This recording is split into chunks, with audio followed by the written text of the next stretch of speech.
बताइए आपके trading ideas और ऑफ कोर्स एलएनटी पर भी एक टेक्निकल चार्ट चेक कीजिएगा।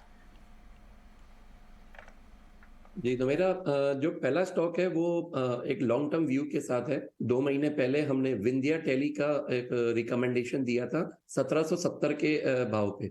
देखिए स्टॉक अभी भी आप देखिए काफी अच्छा मोमेंटम में है और ये एक कैंडिडेट है जिसको हम बोलते हैं पिरामिडिंग। जैसे गिरते हुए को आप एवरेज कर रहे हैं वैसे ही बढ़ते को भी आप एवरेज कीजिए, इसको बोलते हैं pyramiding. So this is a stock which should be added in your portfolio और आप इसको पिरामिडिंग कीजिए। जब भी स्टॉक अपना एक मूविंग एवरेज 50 का टच करता है और वहीं से ही स्टॉक बाउंस करता है, तो अभी भी आप इसको बाय कीजिए। 1946 का करंट मार्केट प्राइस है। जिन लोगों के पास ऑलरेडी होल्डिंग है, आप एक ट्रेलिंग स्टॉप लॉस की तरह अब उसको 1700 का आप स्टॉप लॉस लगा लीजिए और जिनको न्यू पोजीशन बनानी है उनके लिए भी सेम स्टॉप लॉस रहेगा। अपसाइड में टारगेट रहेगा 2475 3040। जो दूसरा रहेगा वो रहेगा आईसीआईसीआई सिक्योरिटीज। देखिए काफी अच्छा एक ट्रेंड लाइन ब्रेकआउट आया हुआ था और अपना जो पिछला रेजिस्टेंस था 470, कल के सेशन में काफी अच्छा क्लोजिंग आया है और कैंडल भी काफी अच्छा फॉर्मेशन हुआ है। तो यहाँ पे आप बिल्कुल बाइंग अपॉर्चुनिटी देखिए। 554 का स्टॉप लॉस लगाइए। अपसाइड में 516 एंड 543, ये मेरे 2 टारगेट रहेंगे। ओके, हमारे साथ सुमित से तुमने बात की। संतोष, कौन से लेवल्स होंगे जिसके ऊपर आप कंफर्टेबल होंगे लॉन्ग्स बनाने के लिए?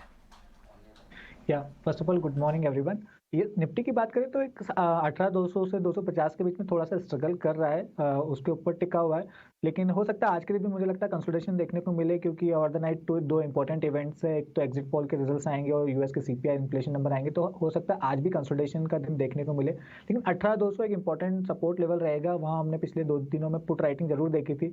18,200 के नीचे अगर निफ्टी ट्रेड करने लगता है तो शायद एक प्रॉफिट बुकिंग का रिस्क हो सकता है नीचे, शायद फिर हम 18,000 17,950 के बीच में जाने की कोशिश करें।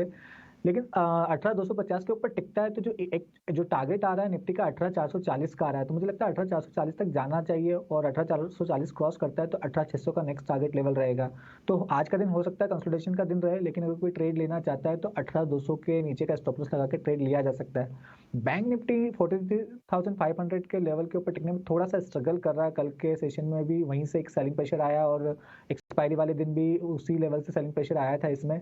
सो 43,500 के ऊपर टिकना पड़ेगा। अगर उसके ऊपर टिका तो 44,000 44,400 तक की रैली देखने को मिल सकती है। नीचे इमीडिएटली 43,000 और 42,600 ये डिमांड जोन है। इसके ऊपर जब तक टिका हुआ है व्यू बुलिश रहेगा। कमजोरी कब देखने को मिलेगी? जब बैंक निफ्टी 42,600 के नीचे फिसलता है। तो चलिए, ये इंडेक्स पर स्ट्रैटेजी संतोष की तरफ से दोनों इंडेक्सेस को होल्ड करने की राय है, लेकिन कल हमने देखा जहां बाजार में थोड़ी वॉलेटिलिटी नजर आई, डिफेंसिव्स प्ले आउट कर रहे थे। संतोष, आपकी लिस्ट में भी फार्मा, लेबोरेटरी, डायग्नोस्टिक से जुड़े शेयर्स हैं, बताइए ट्रेडिंग आइडियाज। यस, मेरे 2 स्टॉक्स है, दोनों ही बाइंग साइड के हैं। पहला जैसा आपने कहा फार्मा स्पेस से लॉरस लैब, ये स्टॉक देखे तो एक बड़े पेन के बाद एक बॉटम आउट प्रोसेस में क्लासिकल डबल बॉटम फॉर्मेशन का इसमें ब्रेकआउट आ चुका है। कल के ट्रेडिंग सत्र में इसमें एक अच्छे वॉल्यूम के साथ अपने 100 डे मूविंग एवरेज के ऊपर भी निकलने में कामयाब हुआ है। आरएसआई भी देखे तो अपने एक 60 के इंपॉर्टेंट लेवल के ऊपर ट्रेड कर रहा है। मुझे लगता है यहाँ पे और शॉर्ट कवरिंग की गुंजाइश बनेगी, स्टॉक और मोमेंटम पकड़ते दिखेगा। तो यहाँ पे खरीदारी करते हैं तो 345 का आपका टारगेट रहेगा, 329 रुपीज़ का स्टॉप लॉस रहेगा। दूसरा स्टॉक टाटा मोटर में तो हम ऑलरेडी काफ़ी कुछ डिस्कस कर चुके हैं, उसमें मोमेंटम बना हुआ है। एक और स्टॉक के टाटा कम्युनिकेशन, जो टाटा टेक्नोलॉजी का आईपीओ आ रहा है उसके पहले आई थिंक इसमें थोड़ी हलचल देखने को मिल रही है और कल के सत्र में इसमें एक अच्छा 5% से ज़्यादा का मोमेंटम देखने को मिला था और स्टॉक अपने एक इंपॉर्टेंट रेजिस्टेंस लेवल 1290 के ऊपर क्लोज हुआ।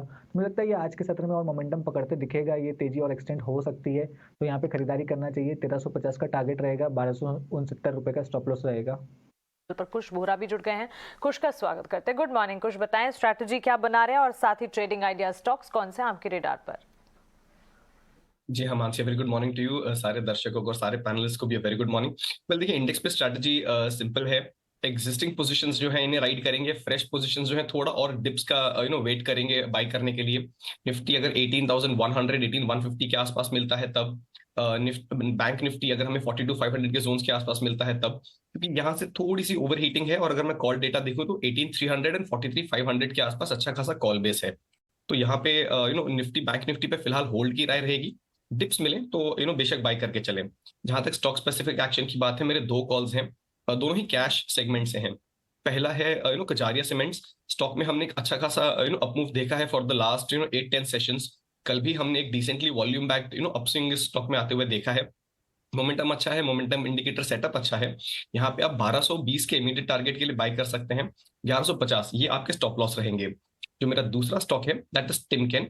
यहाँ भी स्टॉक में एक हल्की सी बढ़त थी, लेकिन पिछले 2 सेशन में स्टॉक में एक ब्रेकआउट आया है। 200 day session, 200 day moving average जो है इसके ऊपर 2 सेशन से इसने क्लोजिंग दी है। सो ये मोमेंटम बरकरार रह सकता है। 30 to 50 के टारगेट के लिए बाय करें। 3090 ये आपका स्टॉप लॉस रहेगा। करेक्ट।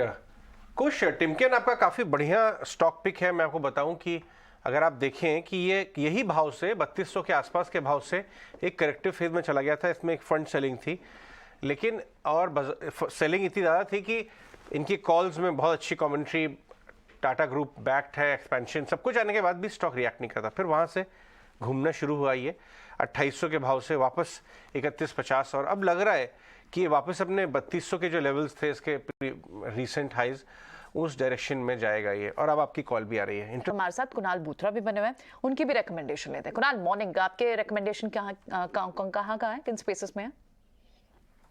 तो 2 बाय कॉल रहेगी मेरी। Good morning. सबसे पहले पहला रहेगा बाय डीवी स्लैब पे, बिकॉज मेरा ऐसा मानना है कि बहुत सारे फार्मा स्टॉक्स एक अच्छा कमबैक कर रहे हैं। तो डीवी स्लैब पे मैं सजेस्ट करूंगा पहला बाय कॉल। टारगेट रख सकते हैं 3550 का, स्टॉप लॉस 3270 का। और सेकंड स्टॉक रहेगा इन्फो एज पे, जिसका एनएससी कोड है नौकरी। बहुत ही बढ़िया चार्ट बनता हुआ नजर आ रहा है। Inverted head and shoulder pattern है, नेकलाइन को ब्रेक कर चुका है स्टॉक। 3850 का नेकलाइन है इस स्टॉक के लिए। रिस्क रिवॉर्ड बहुत ही ज्यादा अट्रैक्टिव है। तो मैं एक्सपेक्ट करूंगा यहाँ से करीबन 10% का एक स्ट्रॉन्ग अपमूव आने वाले 2 से हफ्ते में। तो सजेस्ट करूंगा बाय के लिए Info Edge, targets 4300, stop loss 3840।